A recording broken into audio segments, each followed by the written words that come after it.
Learn from yesterday, live for today, hope for tomorrow. The important thing is not to stop questioning. Albert Einstein may not have lived to see the digital revolution. Still, this quote from the first half of the 20th century by the theoretical physicist stands behind Lean and Agile development methodologies we use every day and will continue using in 2021. Hello, leaguers, and welcome to today's Ask Me Anything, the place where talented and curious, talented product managers like you get the opportunity to ask us all the questions you want, this time about Agile and Lean development.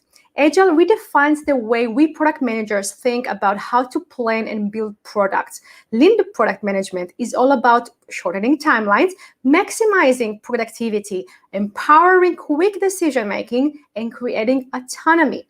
It was 20 years ago when the Agile wave has shaken up the status quo for many disciplines.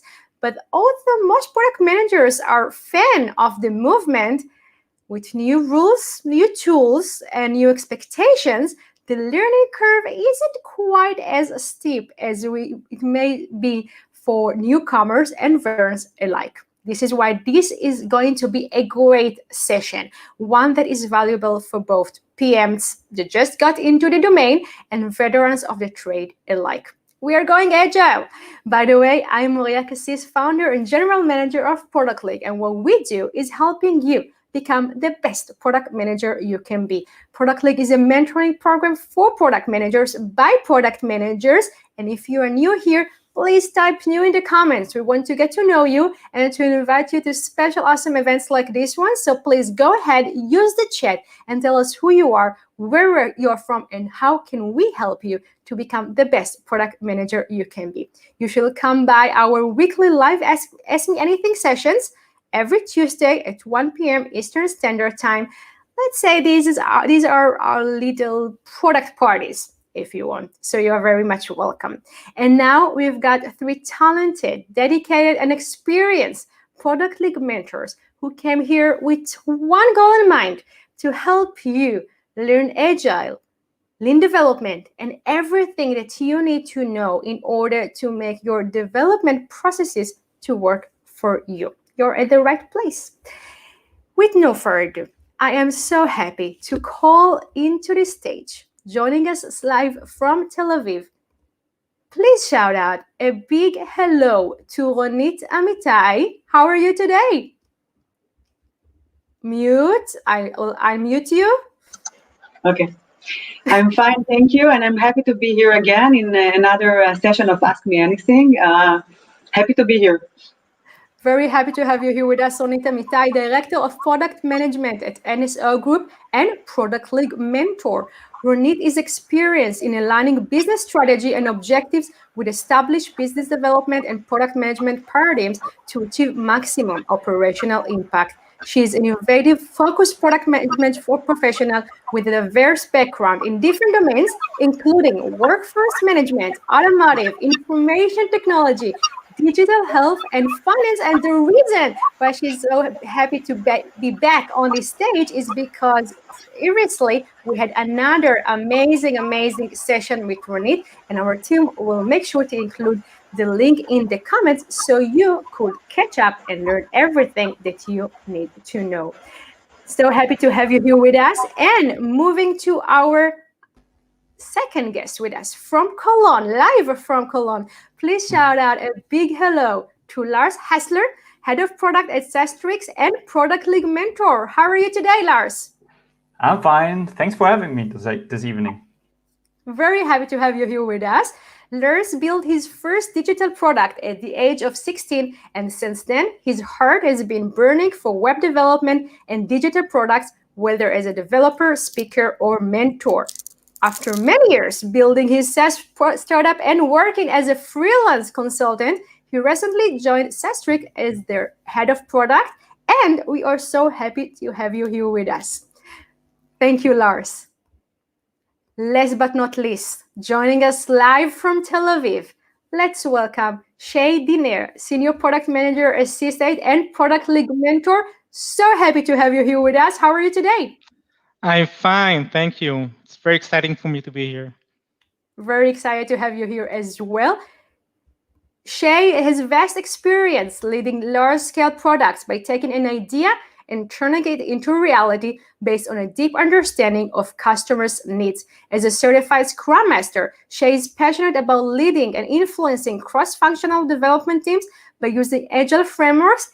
And a fun fact, he's a Krav Maga practitioner. So I'll do my best to behave today because this is a little intimidating one. So happy to have you here with us. And this is the time to call to the stage also Lars and Ronit and ask you guys, are you ready to dig in? Definitely. Yeah. We are ready. Let's give it. Yeah. Perfect. So guys, as you know, these questions were already submitted by you, the viewers, ahead of time, ahead of the session, but we also want to give you the opportunity to ask us questions live. So please use the chat. Let us know what is on your heart and mind when it comes to lean and agile development. And these three magnificent mentors will answer all your questions. So please make sure to submit your questions. And we're starting with the first question. It goes to you, Lars. It comes from Natalie, and she is asking, have you ever canceled a sprint? Why? Did the decision derive from client request or team failure? What was your tactic afterward? Okay, so I have to think a bit. So I never worked in all the products I worked at. There were many who were not using Scrum, but more like a Kanban. So, but yeah, thinking of it, yeah, we had one situation where it was not the product manager, so it was not my decision to cancel the sprint, but for a couple of teams, we had to actually cancel beginning of December because the decision was that we had one big reference customer for a new product, and he was about to cancel because there was some miscommunication in the steps before, so from sales and the CEO and so on, and that was the big decision to say like, okay, we have to stop what we're doing now and give a bit of more development time towards this big customer and keeping him or keeping the customer. And it was a big company, world known brand, so therefore it was a big decision from management as well to stop something. And I think that should be always the case. There's no team failure that should lead to a sprint cancellation, because then it's kind of the failure on the product manager that all the risks were not attacked before the sprint. And so therefore, I think it's always the strategic decision that should cancel a sprint, and should be rare because it's only in big circumstances. But for me, that was even more the learning that as a product manager, you also, especially this situation at the beginning, you have to work with sales to get out of this one big whale customer and like get to more and help them to get one or two more. Then this decision is not that hard to make, and that's what definitely one more big learning I had from that. That also as a product manager, that's your job. I bet. Thank you very much. And we're moving to you, Shay, with a question from Vesela. And she's asking, have you encountered a case when you couldn't implement lean or agile approach? What happened? So if previously we talked about canceling a sprint, now we're talking about a situation where kind of from the start, from the get-go, we understand that this is not going to be either lean or agile. First of all, this is a great question, and I have a story here. So long time ago, I started to work in a great, well-known company as a product manager in a team of product managers, and I came with certain amount of agile experience. The product team was structured by domain expertise, so each product has its own domain. From dev perspective, there are several engineering teams, and I shared my engineering resources with other product manager, and the method was something like a mixture of Agile, Waterfall, Kanban, or Scrumban, as it used to say. So, for example, we had daily, but we didn't have planning ceremonies. But it went well, and we did wonderful things and delivered good products. But after a successful period of time, in one of my weekly meetings with my boss, he told me that there is a transformation process to Agile. And it was a decision that came out from the international headquarters. So the plan was to start restructuring the squads, Scrum units, delivery units, and each unit represented other side of the business and consisted with product manager, developer, QA, Scrum master, all of these considered as a Scrum. And my boss offered me to be a product owner in one of the most impactful delivery units. And I said, I do. And it took some time, and the process was formally launched across the organization. We worked with a consulting firm, and the process was very complicated. How complicated? So this is the challenge. My engineering team were external employees of another company in another country. And on the initial stage, they were not included. So no matter how hard we tried, it was designed to fail on the first round, on the pilot. And lucky for me to be included in the pilot. So too many barriers. For example, they want to understand the rationale of having stand up each and every day, and why retrospective is important, and so on and so forth. And it wasn't authentic. They were, by the way, they were right. They're right with their statement. So after we realized it, we started to revisit our internal processes and trying to engage the team. We hired another Scrum Master that was initially from their country, located on their location. We have also invested efforts with sending them to English courses and other courses to have them involved. And we found ourselves traveling more often to their location and starting to provide full transparency, which is highly important to engage the team to the process. So the second try was very successful. So successful that some of Agile squad within my organization copied our model, and they turned out to be a top performing team. But I have a bottom line here. The message of Agile and failing, it's okay. Agile implementation, it's about change. It takes time for the experiment, for the experiment, time to be formed as a team, to bridge cultural barriers, and time for tolerance of making mistakes and learn, optimize, iterate. Thank you. And this is a big challenge, right? We all see it this day that even teams that used to, to sit in the same office, now ceremonies got weird because you do it on screen. So especially when everything is done remotely in the first place with offshore teams, and when you shared this, the development team wasn't really from the company, we all nodded our head, right? We all know the struggle you share. So this was a great story to share. Thank you very much, Shay. And Ronit, Gilad has a question to you. He's asking, within a sprint, how do you know your product fits the user expectations and needs? How does it fit within your development system? Okay, so very good question, Gilad. The answer is combined. First of all, I'm trying to understand before the sprint that I'm going to get to the goal that I'm trying to achieve for the client, for the customer. And there are several ways to do that. By exposing the team, by doing sniffing meetings with the team to get down to the bits and the bytes and the details before we are even in the sprint, before we expect the requirement. So we know ahead what we are going to specify and what we are going to work on.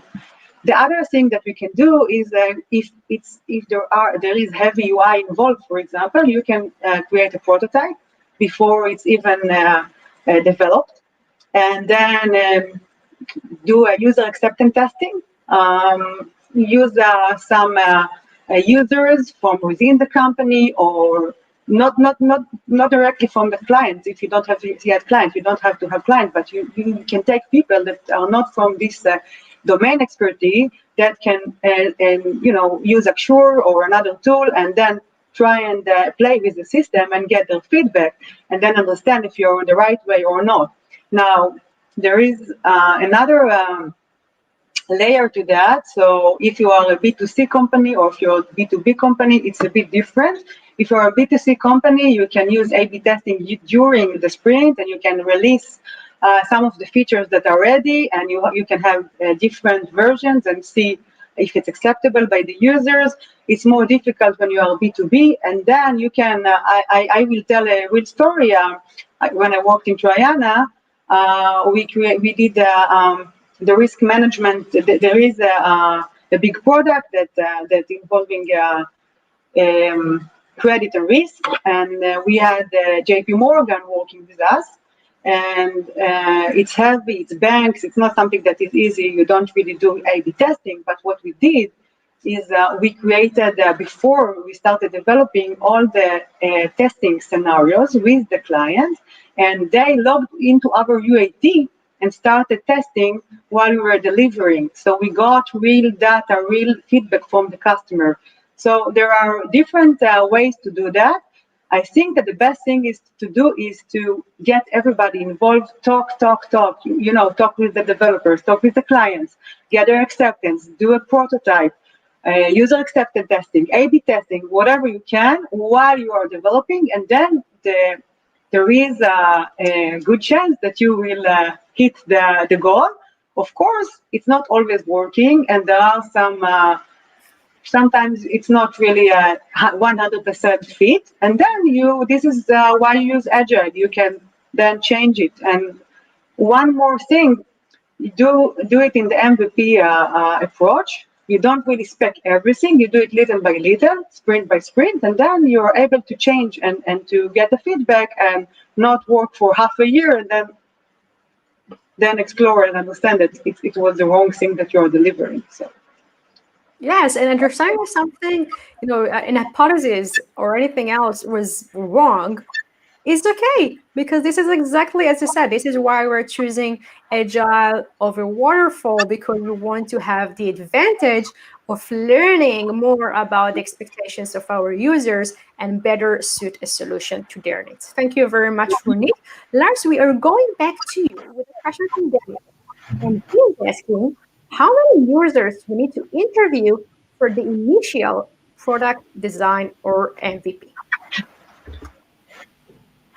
Oh yeah, good question. That also comes up often in my talks with product managers or product people. So for me, this is also similar to what Ronit said earlier. It's a continuous process that has to be done. It's not like, oh, I need to interview X people and then, okay, let them be users and I start developing, or we as a team.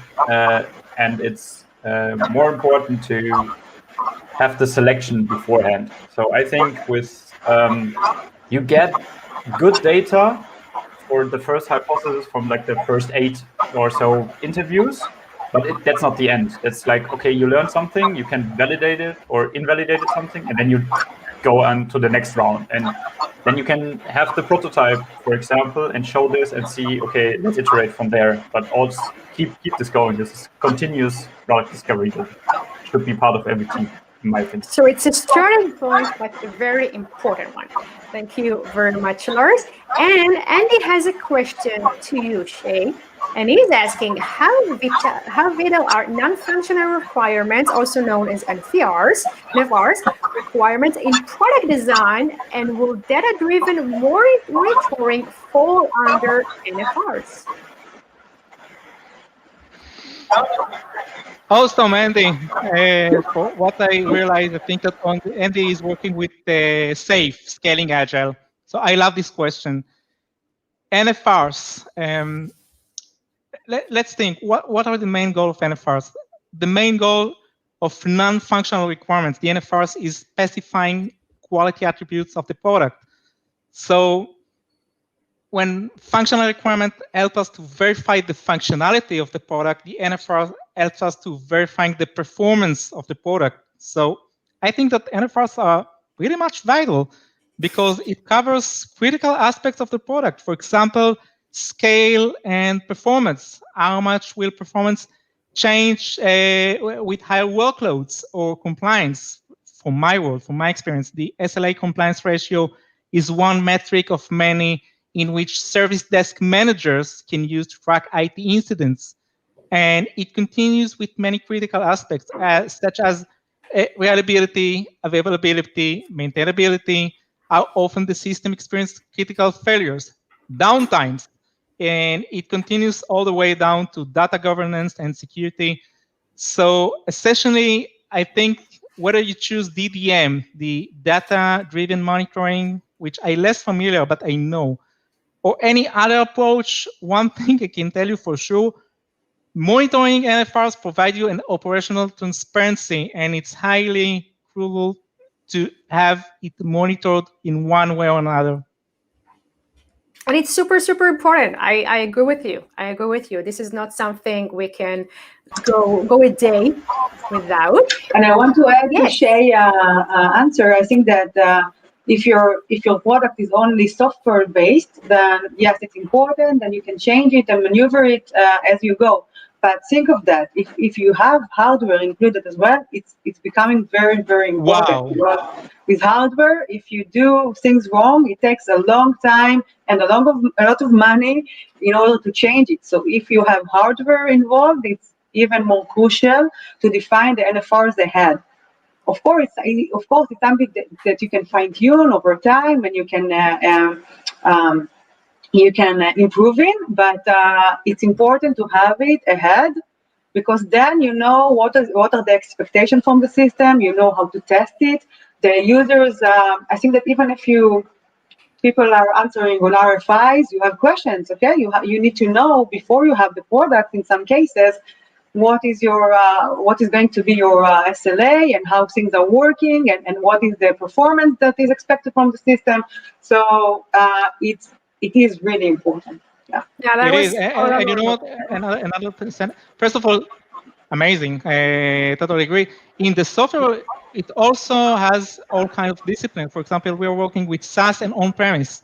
So even in SaaS, we need to understand what will be the workloads and how the non-functional are going to interact with the functional as well. And totally agree. Thank you. Love it. Thank you very much. Ronit, there is slight background noise from your computer. Please make sure that you don't have another tab open with sound. Any audio? Okay, don't worry. And we'll give you a few seconds to do that. And in the meantime, I will read out the question that Sean submitted to you. And he's asking, do you measure a team success in agility or following a sprint attitude, deadlines, etc.? And if yes, what metrics do you use to know how well the team is doing? And this is so important to really understand how to do it, because guys, Agile works when we translate the ideas into practices that we follow every day. And when we're talking about team building and team management and making sure that everyone is aligned, we need to know how to do it right. So Ronit, the mic is yours. So measurement, it's all about measuring in order to improve. So I think that there are several ways to do that. You both measure the I would say soft things and the hard things that you can actually measure.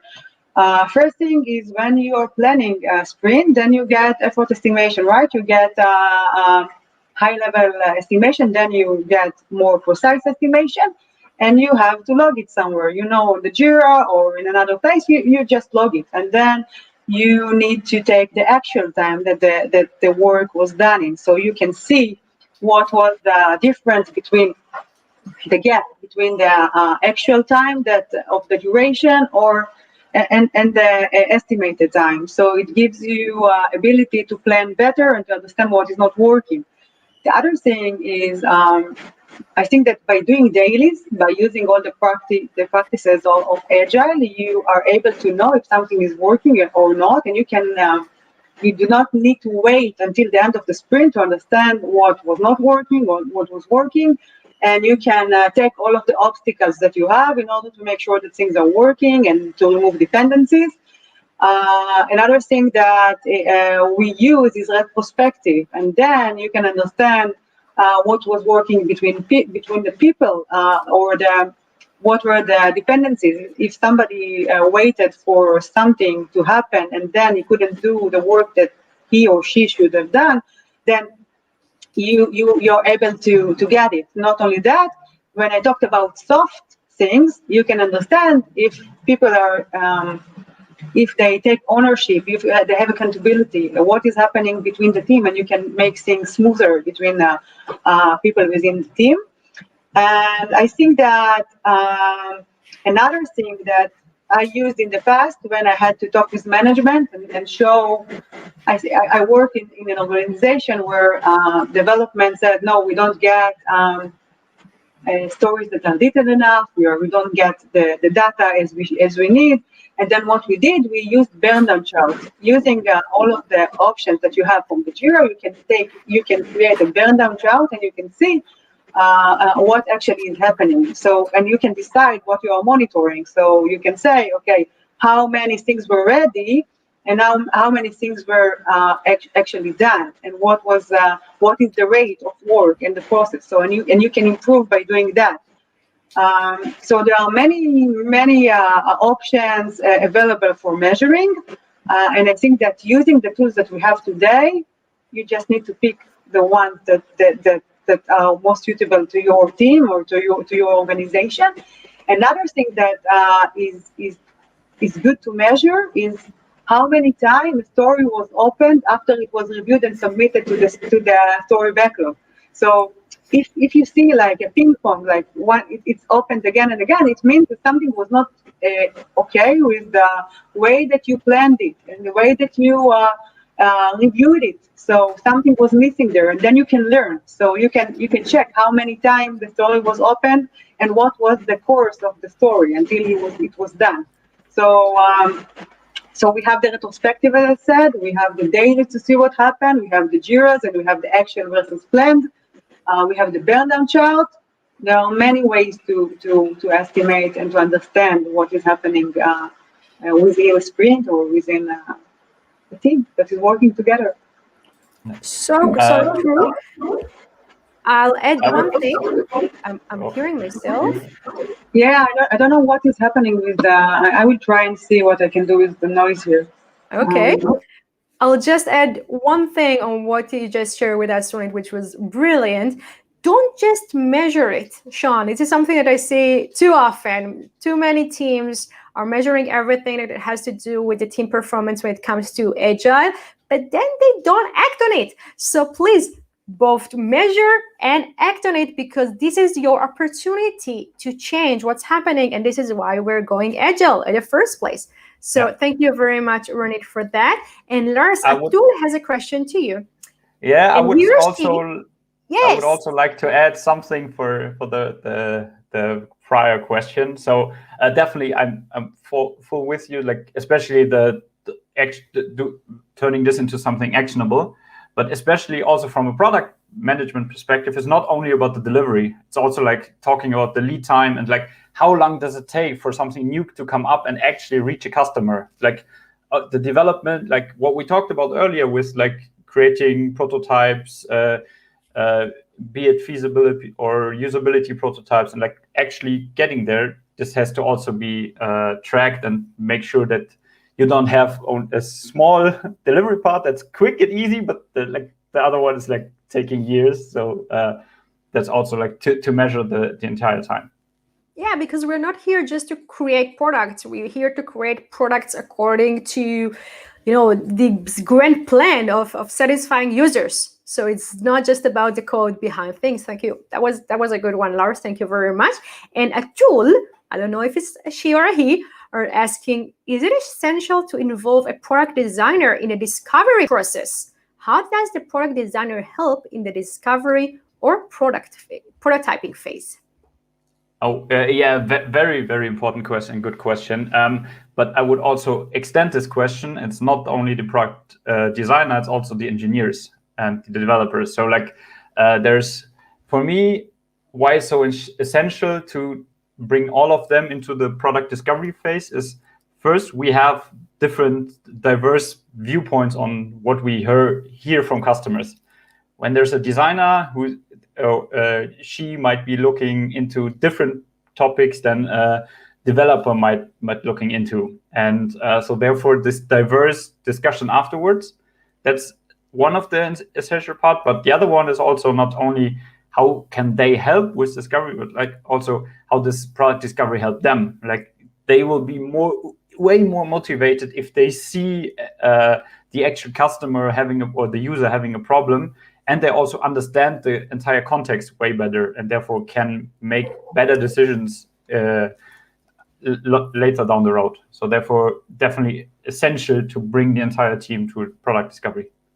Yeah, it will only help you to deliver better products in shorter time, because you make sure that everyone is on the same page. And as you said earlier, which was spot on, we do want to use the fact that we think differently, right? If you have design or operation or whatever it will be, people on your team, you want to make sure that you use their knowledge and expertise in all ways that can help you deliver better products. So thank you very much for that.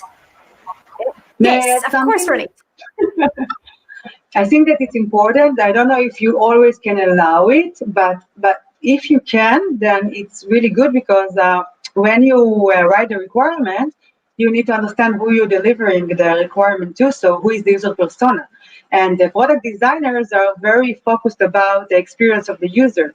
So that you can, maybe it can allow the thing that you studied, that everybody can be focused on their own needs or the way that what they are good at and their expertise, but it gives you the ability to focus, for example, on more functional requirement, while another person is sitting there and asking the question about how the user is using the system, what is daily, what does he do in his daily work, and then you can have a more complete requirement, because you can define the journey already in the time that you are getting the requirement. You have the people there, so I guess that it's really helpful.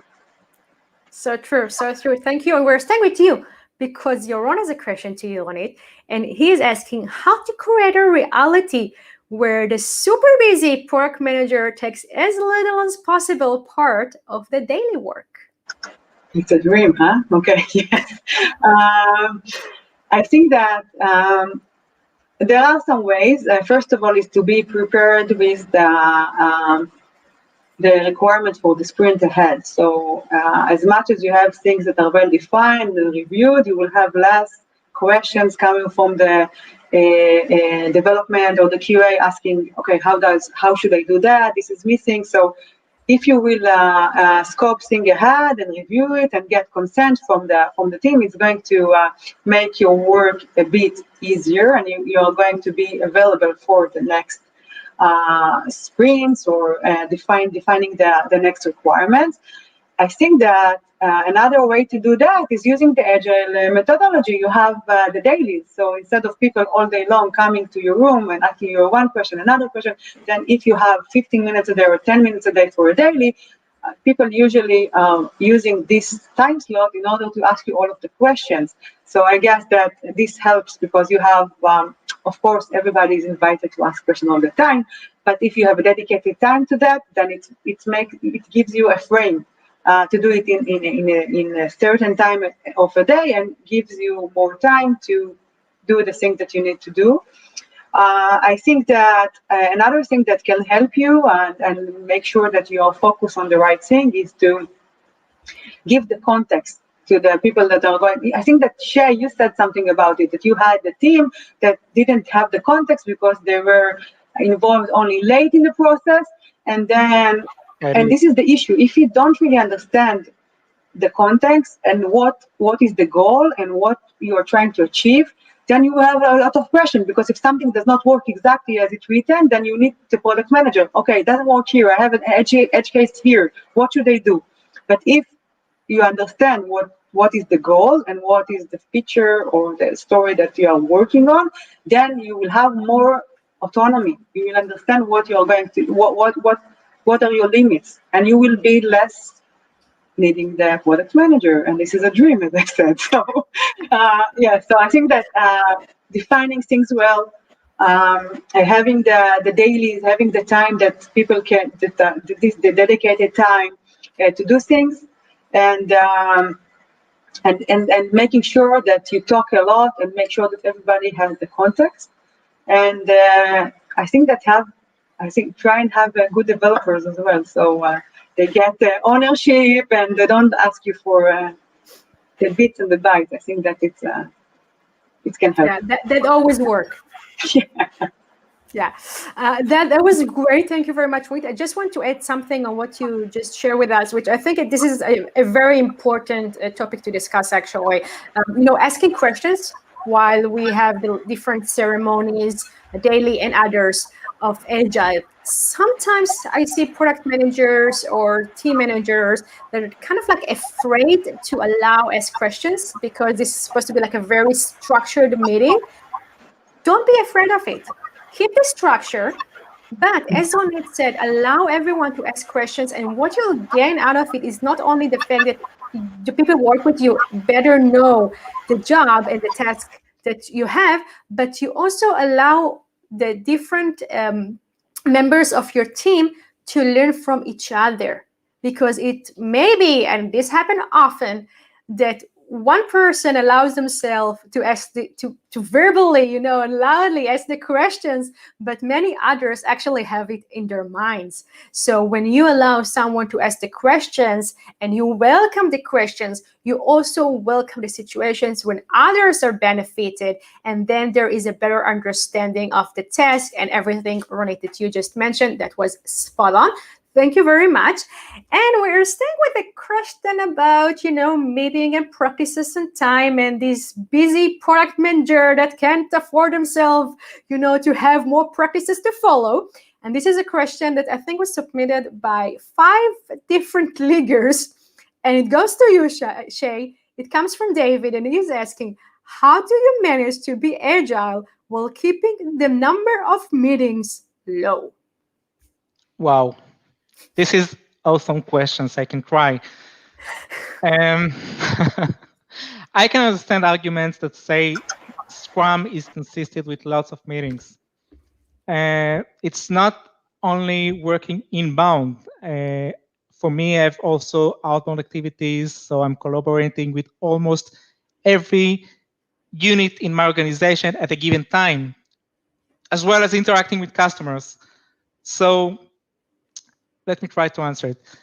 One of the foundations of Lean is trying to redundant the waste and focusing with activities that brings value.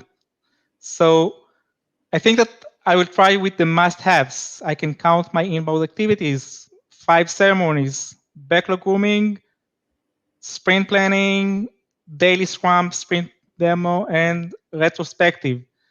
So since it's must-have, the only possibility for me is to optimize the time to be effective. So each ceremony has its own theme of structure and time box framing. By the way, with asking relevant questions, don't be afraid of that. I totally agree with what you guys said. So here, just sticking to the theme, I think that it will do the trick. It works for me.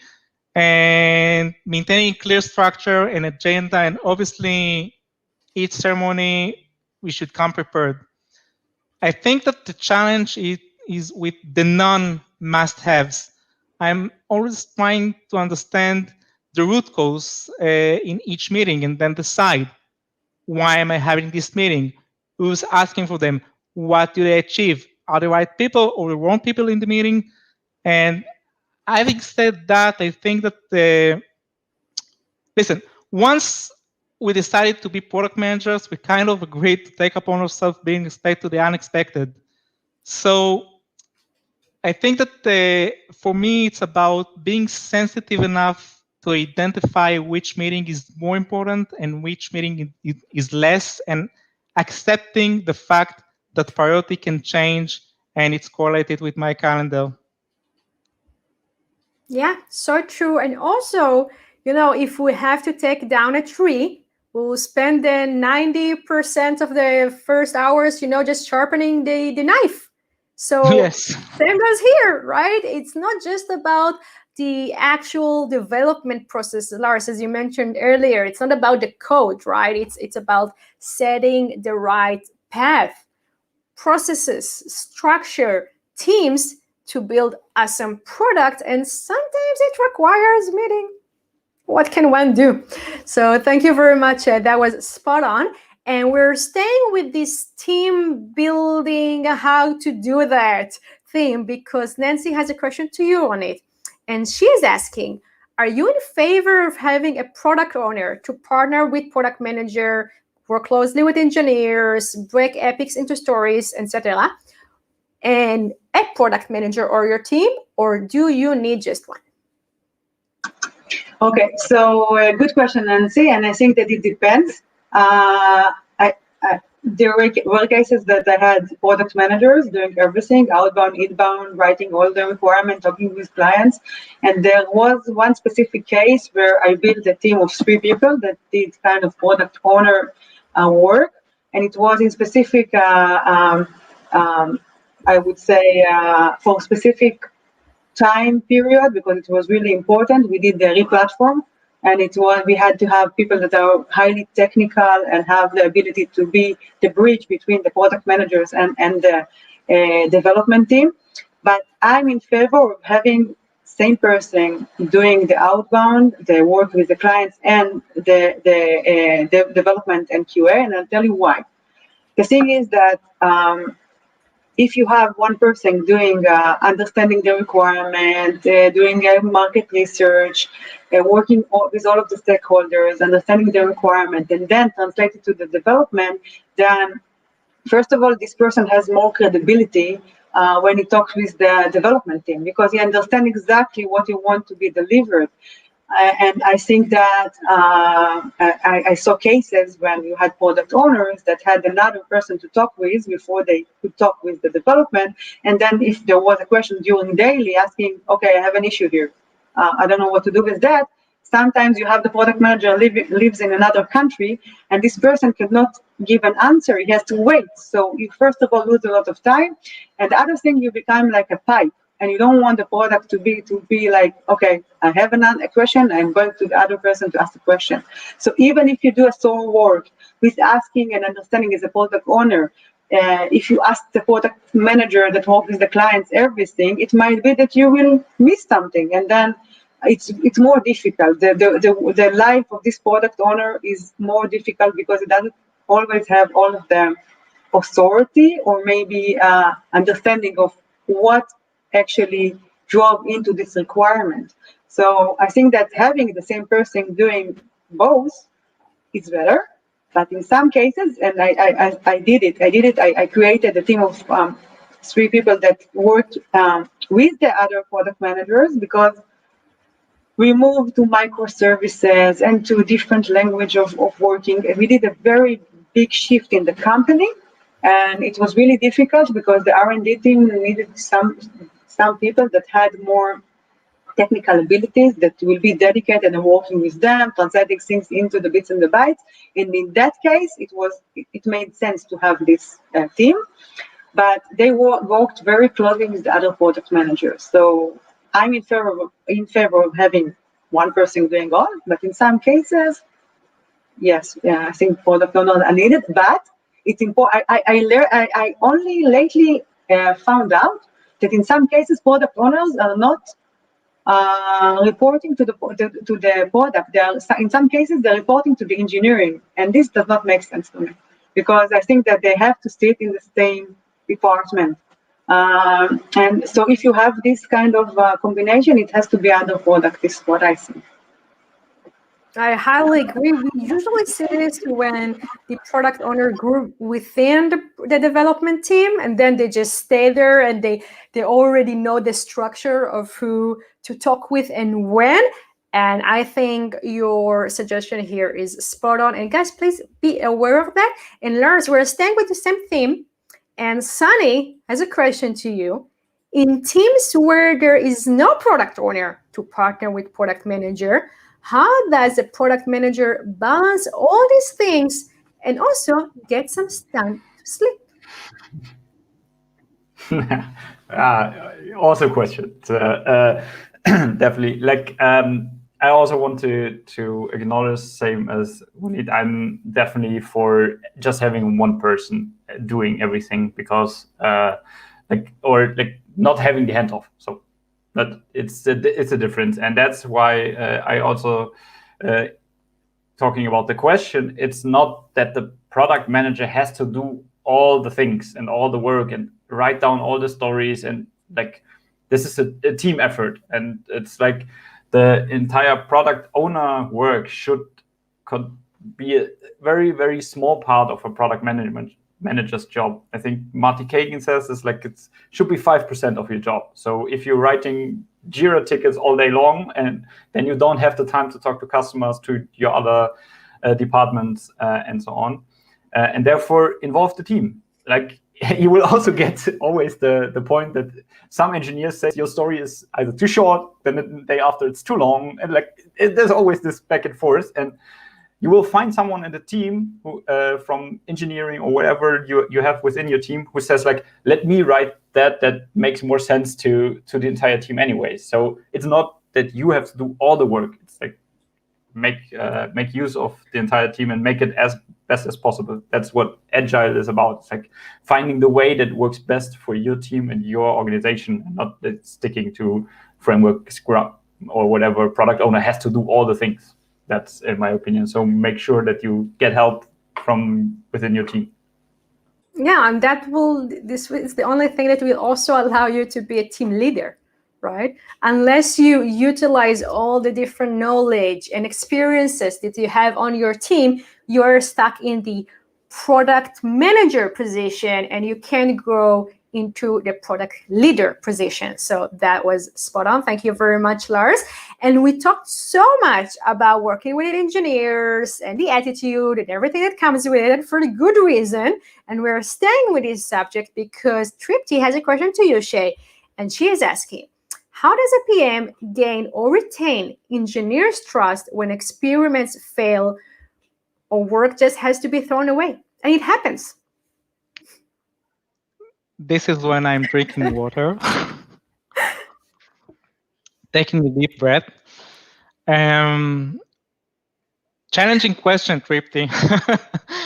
There are vectors that has a direct impact on organizations. So our world is fast-paced, and we need to acknowledge the fact that the level of competition against the volatility of the market and force organizations think about relevant adjustment and move the needle. And it might be caused with some unfair advantage that one of the competitor brings into the table, or other strategic initiative which enforce the organization to take a pivot. It happens every day. I agree with you. It could be reflected with changing the business model or impacting the entire user experience across the product ecosystem, okay? So in some cases, it requires to change the direction of what we did, definitely. But this is the reality. Are we as product manager losing trust from changing a direction? On the contrary, we are the ambassadors that providing the vision. Let's tackle the failed experiments. Are we as product managers succeeding in every product hypothesis of our experience that we're doing? I can count the time that my hypothesis was different from the actual results, but this is what experiments are all about. So are we, as product managers, losing the trust or confident in the product once experiment got failed? No, we don't. But if there is a case that the engineering team has lost confidence due to failed experiments or change of a direction, a pivot, which means to freeze some of the work that has obviously already been done and focusing with something else, I think that this is a sign that the relationship should be revisited, and I will explain from the bottom of my heart and from my experience and it works for me. So for me, the baseline of having the trust is maintaining a good relationship with my engineering team by acknowledging that building great products requires collaborative process. It could not be otherwise. So there is no textbook that I'm familiar with, but let's try to go into the phases and I will share. So on the ideation first, for example, I'm sharing the vision of the product with the engineering team. In fact, they are included in the product discussions from the thinking process. And because of that, they are understanding the why from the beginning. And they're taking active part with creating the roadmap as well. It also, by the way, it's another topic that I can lecture, but it also helps me as a product to have another angle of technical part that might be affected, as well as recognizing blind spots, etc. During the development, so I'm a technical person, so it's easy for me to speak with their language and constantly be a part of a joy of a developer that they get creative and overcoming tech challenges with some, without going to all kind of external knowledges. And I can challenge the developer as well. So there is a respect from both sides. Their voice is being heard. Obviously, they have a lot to say on their feature that they're working on. They're writing the code. So, and I'm listening to them and to all feedbacks and encourages healthy discussion. After the dev cycle, I'm sharing the results with the team. They're my partners, and when the results are good, I make sure that they will get credit that they deserve for. And in some occasions, I invited them to come up to calls with customers, especially design partners, that they are going to use the feature to hear the customer feedback from first hand and be a part of the discussion. I'm consulting with them. I'm asking for their advice. I'm taking them very, very seriously. So in my relationship with the team, they are appreciated and respect each other, and I trust them, and some of them are my best friends. And in challenging times, when the scope gets changed or experiments fails or timelines get shifted, I know with 100%, 1000% that my engineering team are aligned with me and they are watching my back and with the highest trust ever. So it's a matter of relationship. Thanks. So true. And it actually goes back to what we mentioned before, because if we follow a data-driven approach, and if we follow the autonomy approach, and if we make sure that context is a king, right? And we make sure that everyone understands what is it that we are building, and all the different things that you guys mentioned, this decision of pivot, changing something, pushing something aside, whatever it will be, it's not something that comes from top. It actually comes from within the team. And then the feeling is totally different. So I agree with you. It all goes back to relationship and setting the right atmosphere for the relationship to actually be fruitful. So thank you very much, Shay, for that. And Yemeni has a question to three of you. And she's asking, what are your top tips to be an agile product manager? So we're going to give you just a few seconds to think about your one tip to all product managers out there as for how to be more agile at their work. But I want to ask the guys that currently watch us, please make sure to submit your question right now, because Q&A time is coming very, very soon. And we want to make sure that we will answer a few of your questions. So who is the first one to give Yemeni her great tip, your greatest tip, about how to be an agile product manager? Yes, Shay. Can I try? Yes. So I can take it with my world, with my hobbies. So I'm a huge fan of super bikes. So I can give a cliche from my super bikes world. There is saying that how to make people to build a super bike. So you can get a bunch of people, provide them some blueprints and PRDs, and eventually they will get and build a super bike, or you can tell them about the adrenaline, the experience of the infinite freedom, the spatial feeling of the moment that you feel the connection between the human and machine, and nurture the relationship with your engineering team. Try to engage them speaking your language to find great partners. You can start with telling them the essence of your product market fit pyramid, how it works.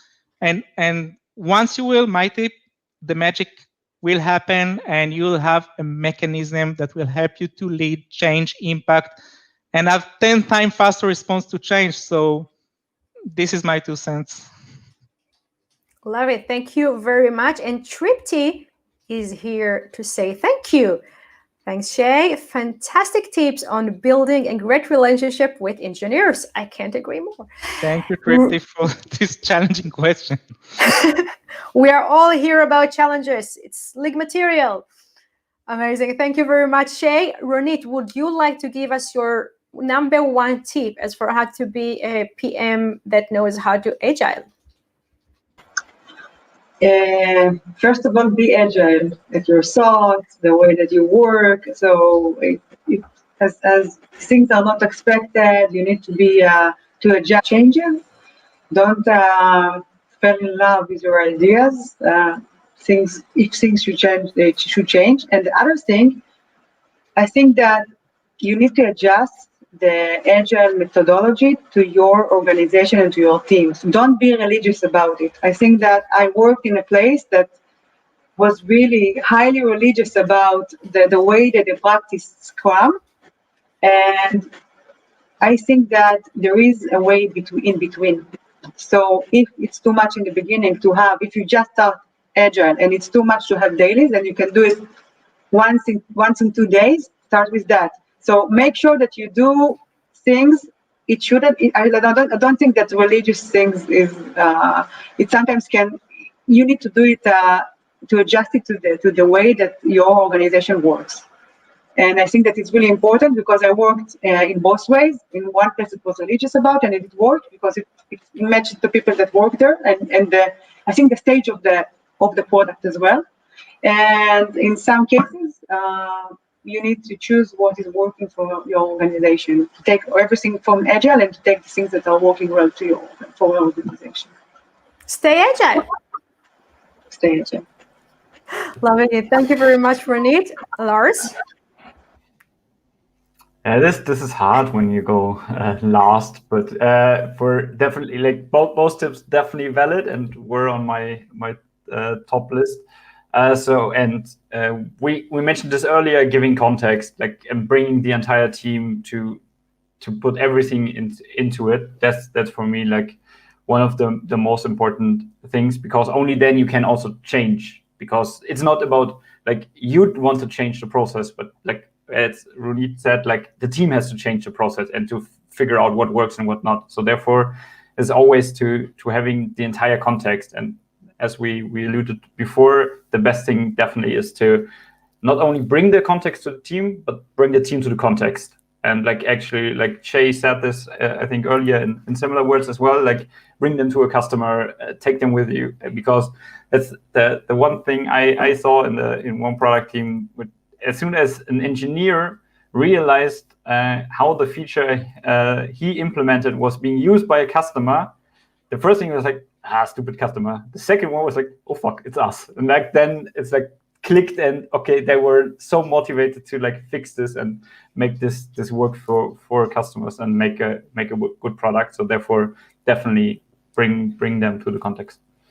I love it. I think that our next batch of stickers should be, don't just bring the context to the team, bring the team to the context. I love it very much. Thank you very much, Lars. We are always nodding with our hands and say yes. And we have a question from Slava. It's a little long, so I will read it out loud. How do you manage and how do you measure the emergencies, unexpected tasks in your backlog, or rather in your sprint? So how can we do that, guys? Feel free to jump right in.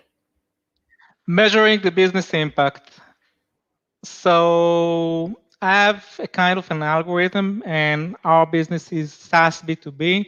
So before the effort estimation, we're measuring the MRR and what is the impact once the requirement it get validated, is go through support, tier 3, tier 4. So I can understand what is the impact in terms of money and and how many customers are attached to this feature or to these bugs or to this unexpected area. And if it's a regression, obviously we need to take care of it because we don't want to make the system worse.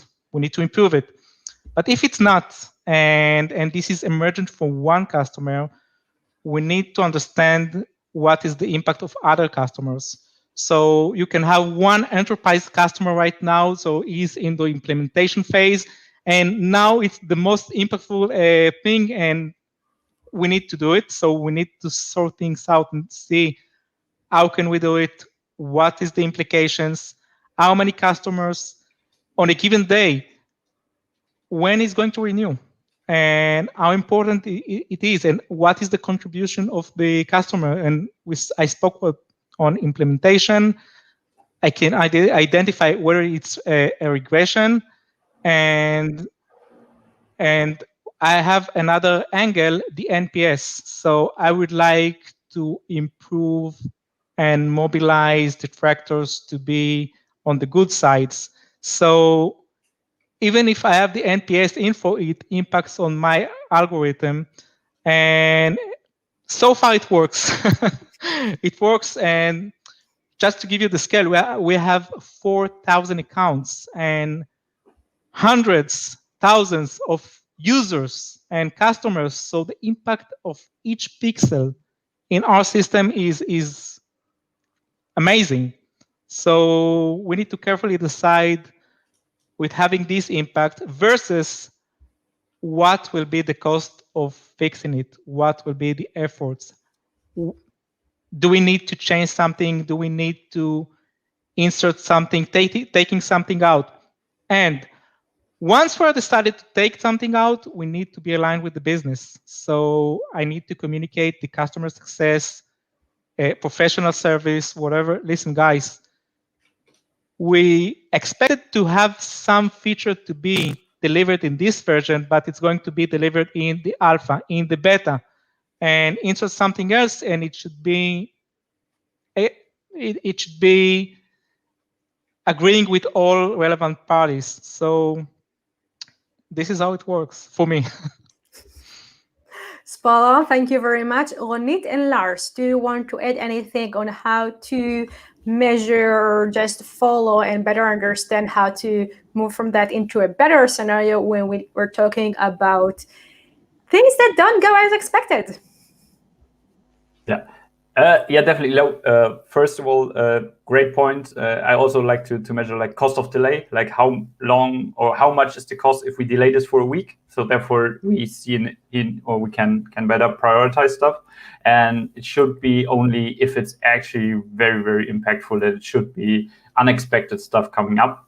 And as we had with the measurement of the team and the entire process, is also take a look at how often does this come up, and then do an investigation into the reasons and so on, and try to figure out where's the source of it. Why is this coming up all the time? And then therefore adjust the process and maybe first fix something there that you can have less interruptions during the sprint of like unexpected things. But of course, agile change is about to happen, so be always on the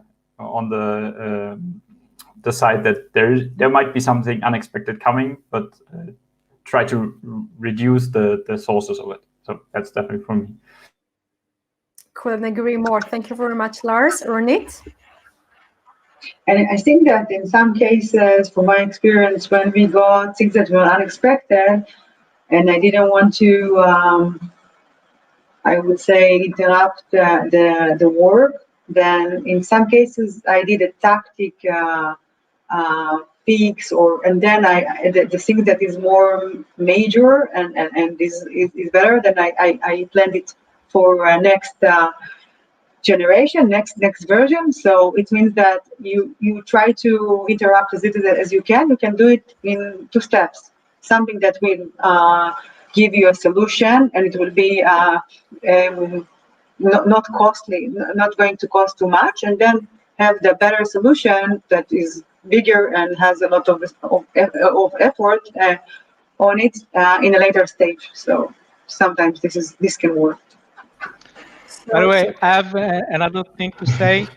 Sometimes we need to ask the question, what will be the cost of not having it done? And then we'll get the impact, I think, more quickly. So it's another approach. Yeah, and it's a super important question, right? It's not only about doing things, but about understanding if we are doing the right thing at the right time for the team, for the company, for the market, for the user, for everyone involved. Thank you very much, Shay, for this message. These were Shay Diner, Senior Product Manager at CSAID and Product League Mentor from Cologne. This was Lars Haßler, Head of Product at Sestrix and Product League Mentor, and Ronit Amitay, Director of Product Management at NSO Group and Product League Mentor. Guys, I hope you enjoyed as much as I did. We did. Thank you so much. Always I had a great time learning from you. And Leaguers, if you want more tips, strategies, how-to videos, and everything product, so you could become the best product manager you can be, go ahead and like this video and our page or channel so you'll be notified about all the great content that we're creating just for you. Have a fantastic, productive day. And guys, I can't wait to have you again on this exact stage sometime soon with another topic that we are going to ask you everything about it. Thank you very much. Thank you very much. Hey, thank you. Thank you. Bye, guys. Bye-bye. Bye-bye.